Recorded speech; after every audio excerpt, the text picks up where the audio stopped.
à l'époque, malheur à celui qui m'appelait pasteur assistant. Il fallait m'appeler assistant au pasteur. Et le pasteur venait nous rappeler, Dallot n'est pas pasteur, il est assistant au pasteur.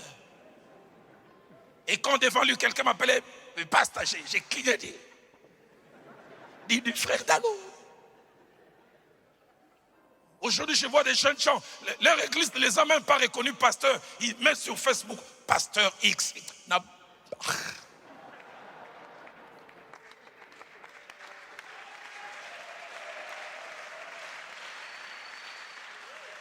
Et ce qui m'énerve, c'est deux choses.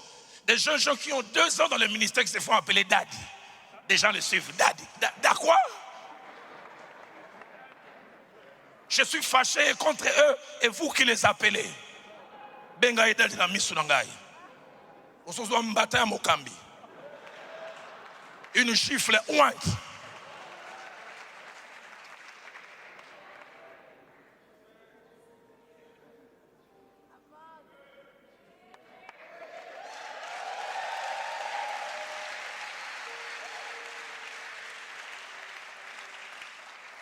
Vous gagnez en aptitude. Mais troisièmement, la troisième conséquence, vous plantez la sémence qui fera que demain vous puissiez avoir des fils de qualité. J'aimerais insister. La troisième conséquence, quand vous vous occupez bien de l'œuvre de quelqu'un, vous jetez en terre la sémence qui fera que demain vous-même vous puissiez avoir des fils de qualité. Je n'ai jamais oublié. Philadelphie a commencé, ça faisait 2 ans. Une dame qui a passé plusieurs années en Europe est venue me voir un jour au bureau. Il dit, Dallot, j'ai entendu plein de choses de la manière dont tu es parti de l'église où tu es parti. Certaines versions te condamnant, d'autres équilibrant les choses. Mais le Dieu que je connais en termes de principes, il agit d'une certaine manière. Il dit, j'ai observé Ken et Atoms. Je vois leur loyauté.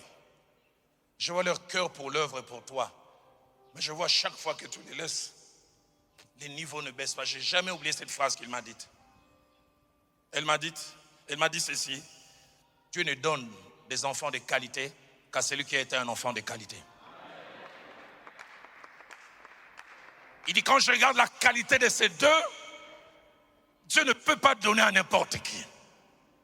Si Dieu te donne des enfants comme ça, j'aimerais remonter dans ton passé, voir quel genre d'enfant tu as été. Tu aimerais avoir des Ken et d'Atoms qui font ta promotion, qui ne te font pas des crocs en jambes. Sois l'époux de celui auprès de qui tu es.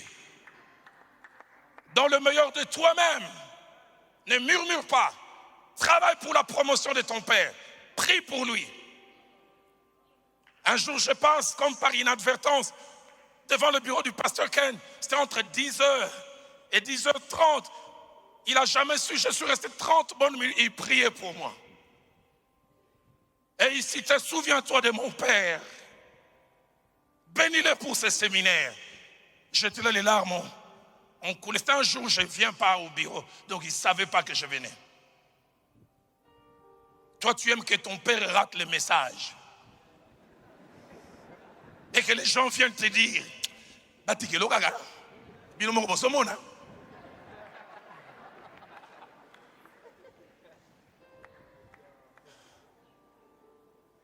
Matthieu 25, 11 à 23, nous montre le principe de Dieu. Dieu ne confie jamais beaucoup du coup.